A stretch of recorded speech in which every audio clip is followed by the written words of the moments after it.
Salut, est-ce que vous aimez la Tour Eiffel et l'Arc de Triomphe? Permettez-moi de m'introduire, je m'appelle Francis. J'ai vécu à Paris pendant 11 ans. J'ai étudié le français à l'Université de Toronto où j'ai obtenu ma maîtrise en biologie. Je comprends la difficulté d'étudier une langue qui n'est pas maternelle. Sans aide, cela exige d'énormes efforts et une volonté surhumaine. Allons-y. Voici la pyramide qui illustre les étages du parcours. La base, A1 et 2, est principalement une grammaire simple et des phrases courtes. Le niveau intermédiaire, B1, B2, est une grammaire complexe avec des phrases qui incluent une conjonction ou préposition. Mais ce sont des phrases qui sont plus naturelles pour les Français. Finalement, C1, C2, c'est la maîtrise du français, tout comme un français.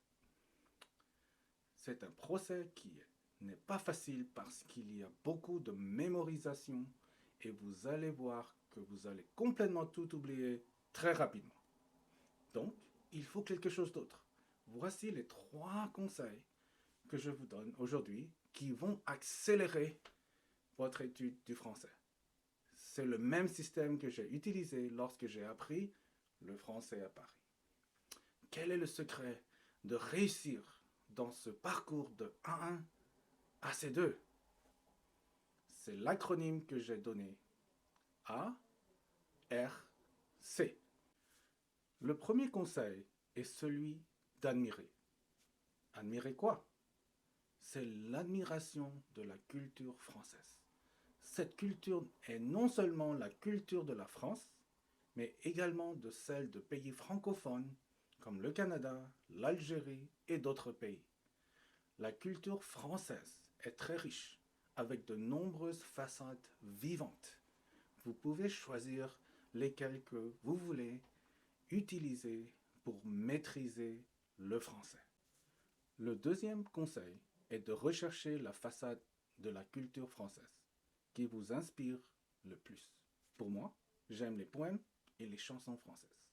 Par exemple, Example 1. Victor Hugo, qui est célèbre pour son roman Les Misérables, est aussi un grand poète de ses temps. Il a écrit ce poème Aimons toujours, aimons encore en 1828. Il dit: l'amour fait songer, vivre et croire.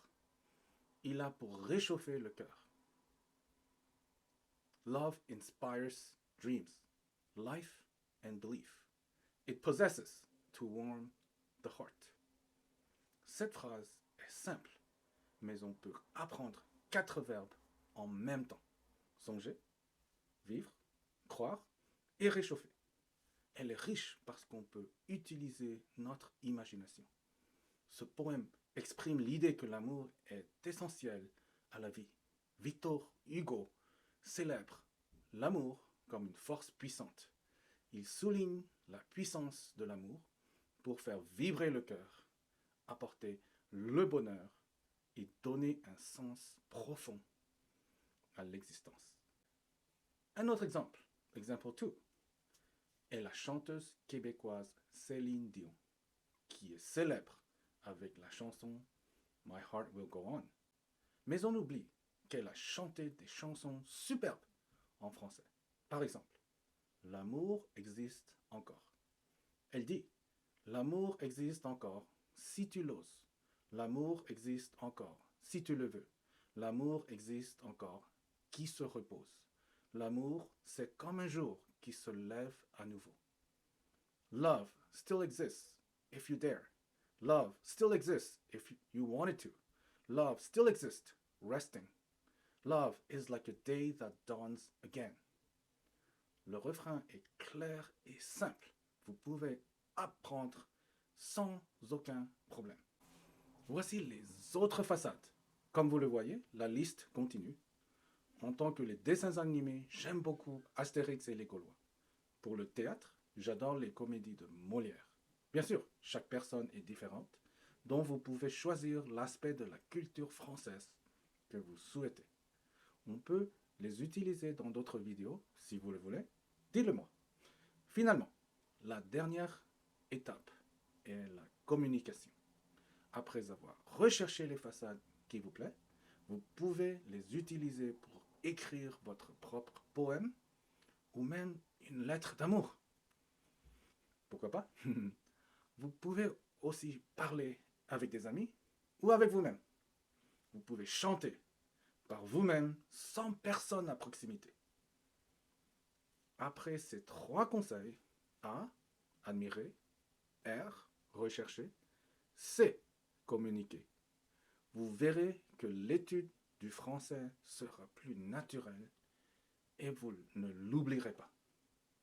Please leave a comment, subscribe and share. À la prochaine!